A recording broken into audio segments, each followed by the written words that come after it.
All right, everybody, get ready, because today we're doing a deep dive into something that I think a lot of you can relate to, adult ADHD. We've got this stack of books all about adult ADHD, each one kind of coming at it from a different angle. We've got practical tips, we've got personal stories. We're even going to get into a little bit of the science behind it all. Yeah, it's going to be a really fascinating exploration. This is a gold mine of insights, and I'm excited to kind of unpack it all with you. Me too. You know, one of the books, it's called Your Life Can Be Better by Douglas Puryear. It starts with this really funny anecdote. He was talking about how he used to color code all of his notes in school. Okay. But not for any, like, organization reason. Right. He just liked switching colors. And it made me think, like, how often are we beating ourselves up for not being, quote-unquote, organized enough, when really it's just that our brains work differently? Absolutely. Yeah, that's such a great point, and it actually ties into what a lot of these authors are emphasizing, which is that adult ADHD is really about this difficulty with self-regulation. It's not a matter of willpower. Okay. It really comes down to how our brains are wired. And specifically, a lot of these authors talk about executive functions. Executive functions. Now, that sounds kind of official. It does. It does. But think of it this way. Like, your brain has this management team, right? And these executive functions are like the managers.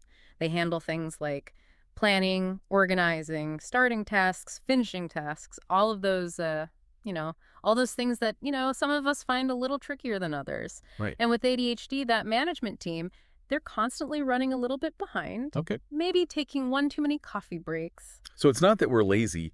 It's that our brains need a different approach to kind of get everything done. Exactly. Exactly. Right, And right. that's actually where these books get super interesting, because they offer all of these strategies that are tailored to how the ADHD brain actually works. For example, I'm curious, do you remember those pivot points that J. Russell Ramsay talks about in Rethinking Adult ADHD? Pivot points. Refresh my memory. What are pivot points? All right. So picture this. You are finally feeling focused. You are about to tackle that big project you've been putting off. And suddenly you remember, ooh, I need to call the dentist. I need to do laundry. Yeah. Oh, did I water that plant last week? Yeah, it's all happening. Right. Those are pivot points. Those are the moments when we are most vulnerable to getting sidetracked. And Ramsay says that, recognizing those moments is really key.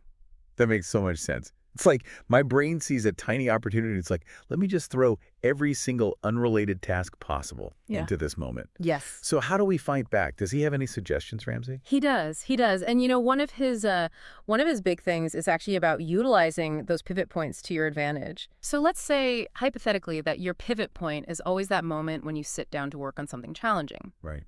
Instead of fighting it, he suggests having a pre-planned, what he calls an if-then strategy. Okay. So if you get the urge to switch tasks, then you will allow yourself maybe 5 minutes to engage in a quick, rewarding activity. So maybe it's a quick phone game or a short walk, something like that. So we're kind of leaning into the distraction, which feels very counterintuitive, but also kind of genius. Right. It's about working with your brain, not against it. I love that. And that's actually a big theme that we see across all of these books, even when they're suggesting different types of strategies. For example, Abigail Levrini, in Succeeding with Adult ADHD, she is a big proponent of the quarter-hour planner. Have you ever experimented with one of those? I have. And I'll admit, at first it felt a little intense, like scheduling every 15 minutes of my life. Yeah. But I can see how having that external structure would be super helpful, especially for managing time blindness, which I know is something a lot of us struggle with. Totally. And that's exactly what Levrini is getting at. It's about externalizing time. So instead of constantly guessing how long things will take, you're breaking your day down visually. Right. Which actually plays to the ADHD brain's strength, which is craving those kind of quick wins, those dopamine hits. So instead of feeling lost in the sea of time, it's like you have these clear, manageable chunks. Exactly. Okay, that's a game changer. Yeah. Although, it is interesting because Puryear, with his red card to-do list, he's all about ruthless prioritization, not necessarily detailed scheduling. Right. And that's what's so fascinating. There's no one-size-fits-all solution. It's really about finding what works for your unique brain. Yeah. And that's something that Jessica McCabe talks about in How to ADHD. She emphasizes self-compassion and figuring out what works best for you.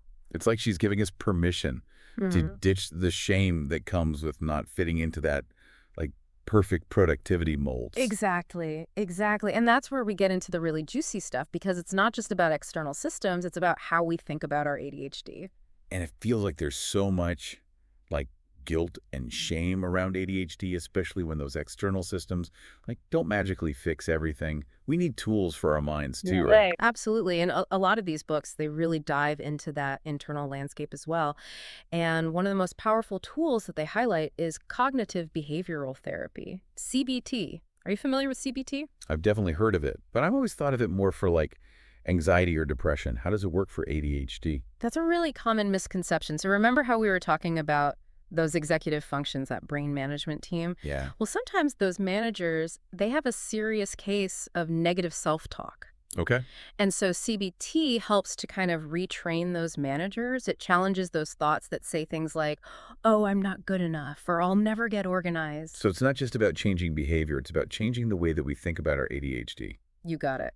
And what's really cool about CBT is it's not just talk therapy. It's very action-oriented. Ramsay, especially in cognitive behavioral therapy for adult ADHD, he gives very concrete examples of how to apply these techniques. Like what? Give me a for instance here. Okay, so procrastination. That's a big one for a lot of people with ADHD, right? Would you? So Ramsay talks about this technique called chunking and time boxing. Okay. So you break a task down into smaller chunks, and then you set a timer for a very specific amount of time to work on it. So let's say it's 15 minutes of focused work on that presentation you've been putting off. I'm already less overwhelmed just hearing that. Right. So instead of this like massive daunting project, it's like, okay, 15 minutes at a time. Exactly. And those mini deadlines, they kind of tap into that dopamine system, that craving for quick rewards that our brains really love. Right. Plus, it helps to challenge that all or nothing thinking that often traps us in procrastination in the first place. It's like we're rewiring our brains for success, like one small chunk at a time. I love this. This is why I love these deep dives. Yes. So much actionable stuff. I love that. It's about taking this knowledge and actually making it work for you in your life. Right. And, speaking of making it work, McCabe, her whole thing is about finding what works for your brain, which might even mean ditching certain strategies that feel too rigid for you. Yes. And that really resonated with me, too. She talks about how trying to force ourselves into a neurotypical mold can really backfire. Absolutely. She even challenges this idea that we always have to overcome ADHD.